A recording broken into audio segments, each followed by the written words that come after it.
ಬಹುದಿನಗಳಿಂದ ನಡೆಯುತ್ತಿರುವ ಮಾಜಿ ಸಚಿವ ಬಿ ರಮನಾಥ್ ರೈ ಮತ್ತು ರಾಜ್ಯ ಕಿಯೋನಿಕ್ಸ್ ಅಧ್ಯಕ್ಷ ಹರಿಕೃಷ್ಣ ಬಂಟ್ವಾಳರ ನಡುವಿನ ವಾಕ್ಸಮರ ಮತ್ತೆ ಮುಂದುವರೆದಿದೆ. ಪತ್ರಿಕಾಗೋಷ್ಠಿ ಕರೆದು ಮಾತನಾಡಿರುವ ಹರಿಕೃಷ್ಣ ಬಂಟ್ವಾಳ್ ರಮನಾಥ್ ರೈ ವಿರುದ್ಧ ಹರಿಹಾಯ್ದಿದ್ದಾರೆ. ರಮನಾಥ್ ರೈ ಅವರು ಮಾಜಿ ಶಾಸಕರಾದ ಶಕುಂತಳ ಶೆಟ್ಟಿ, ವಿಜಯಕುಮಾರ್ ಶೆಟ್ಟಿ, ಜೆ.ಆರ್. ಲೋಬೋ ಸೇರಿದಂತೆ ಹಲವರಿಗೆ ಅನ್ಯಾಯ ಮಾಡಿದ್ದಾರೆ. ನಾನು ನಿಮ್ಮ ಮೇಲೆ ಯಾವುದೇ ದೂರು ನೀಡಲ್ಲ, ಬಂಧಿಸಿ ಅಂತನೂ ಹೇಳಲ್ಲ. ಹಾಗಂತ ನಾನು ಹೆದರಿ ಕೂರುವವನಲ್ಲ. ನಿಮ್ಮ ತಾಕತ್ತೇನಿದ್ದರೂ ರಾಜಕೀಯವಾಗಿ ತೋರಿಸಿ ಎಂದು ಬಹಿರಂಗವಾಗಿ ರಮನಾಥ್ ರೈ ಅವರಿಗೆ ಬಂಟ್ವಾಳ್ ಸವಾಲಿಸಿದ್ದಾರೆ. ಕಿರುಕುಳ ಪಟ್ಟವ್ರ ಹೆಸರು ಹೇಳ್ತೀನಿ. ಶಕುಂತಳ ಶೆಟ್ಟಿ ಮಾಜಿ ಶಾಸಕರು ಯಾಕೆ ಕಣ್ಣೀರಿಟ್ರು ಎಲ್ಲರೂ ನೀವು ಪತ್ರಿಕೆ ಗೊತ್ತಿದೆ. ಸಿದ್ದರಾಮಯ್ಯ ಹತ್ರ ಹೋಗಿ ದೂರು ಕೊಟ್ಟರು, ನನ್ನನ್ನು ಬದುಕಲಿಕ್ಕೆ ಬಿಡುದಿಲ್ಲ ಸ್ವಾಮಿ, ಪ್ರತಿಯೊಂದಕ್ಕೂ ನನ್ನ ಮೇಲೆ ಕೈ ಹಾಕ್ತಾ ಇದ್ದಾನೆ ಅವನು, ದಯವಿಟ್ಟು ಅವನಿಗೆ ಹೇಳಿ ಅಂತ ಹೇಳಿದವರು. ಶಕುಂತಳ ಶೆಟ್ಟಿ ಬಿಟ್ಟಿದಾರ. ಮಾಜಿ ಶಾಸಕ ವಿಜಯಕುಮಾರ್ ಶೆಟ್ಟಿ ಅವ್ರನ್ನ ನೋಡಿ ಅಣ್ಣ, ಪಾಪ ಸೌಖ್ಯ ಇಲ್ಲ ಅವರಿಗೆ, ಎಷ್ಟು ಕಿರುಕುಳ ಕೊಟ್ಟರು.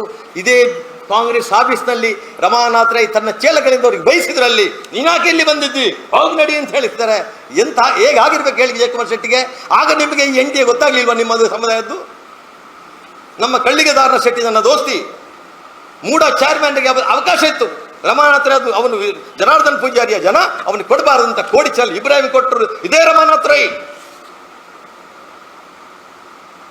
ಅಶ್ವಿನಿ ಕುಮಾರ್ ರೈ ನಿಮಗೆಲ್ಲ ಗೊತ್ತಿದೆ, ಅವರು ಕಾರ್ಯದರ್ಶಿ ಕೆಪಿಸಿದ್ದು. ಅವರು 25 ಲಕ್ಷ ರೂಪಾಯಿ ಸ್ವತಃ ಅವರೇ ಹಾಕಿ, ನಾನು 25,000 ಕೊಟ್ಟಿದ್ದೇನೆ. ಅಕೌಂಟ್ನಲ್ಲಿದೆ ನೋಡಿ ಕಾಂಗ್ರೆಸ್ನಲ್ಲಿದ್ದು. ಬಟ್ ಬಿ ಸಿ ರೋಡ್ನಲ್ಲಿ ಕಾಂಗ್ರೆಸ್ ಆಫೀಸ್ 25 ಲಕ್ಷ ಹಾಕಿ ಎಲ್ಲ ಕಲೆಕ್ಷನ್ ಮಾಡಿ ಕಟ್ಟಿದವರು ಅವರು. ಇವತ್ತು ಅವರನ್ನು ರೂಮಿಗೆ, ಅವರ ಆಫೀಸಿಗೆ ಕಾಲಿಡಕ್ಕೆ ಬಿಡ್ತಾ ಇಲ್ಲ ರಮನಾಥ್ ರೈ.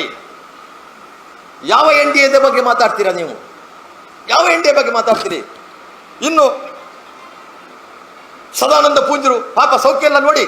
ಈ ಸದಾನಂದ ಪೂಂಜರಿಗೆ ಅಂತ ಕಿರುಕುಳ ಕೊಟ್ಟರು, ಸದಾನಂದ ಮಲ್ಲಿಗೆ ಅಂತ ಕೊಟ್ಟರು, ಎಲ್ಲ ಅವರೇ ಸಮುದಾಯದವರು.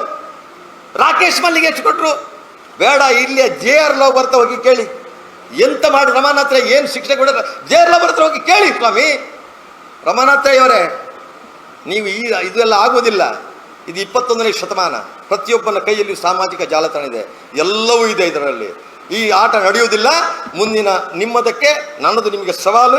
ನೀವು ಏನು ಮಾಡ್ತೀರೋ ನಾನು ಮಾಡ್ತೀನಿ. ನಿಮಗೆ ಹೆದರಿ ಕೂತ್ಕೊಳ್ತಾನೆ, ನಾನು ಕಂಪ್ಲೇಂಟೇ ಮಾಡೋದಿಲ್ಲ, ನಿಮ್ಮನ್ನು ಬಂಧಿಸಿದ್ಲೂ ಹೇಳೋದಿಲ್ಲ, ನಮಗೆ ಅಗತ್ಯನೇ ಇಲ್ಲ. ಸಾಧ್ಯವಿದ್ದರೆ ರಾಜಕೀಯವಾಗಿ ಹೋರಾಡೋಣ. ನಿಮ್ಮದು ಏನು ತಾಕತ್ತು, ನನ್ನ ಏನು ತಾಕತ್ತು ತೋರಿಸ್ತೇನೆ.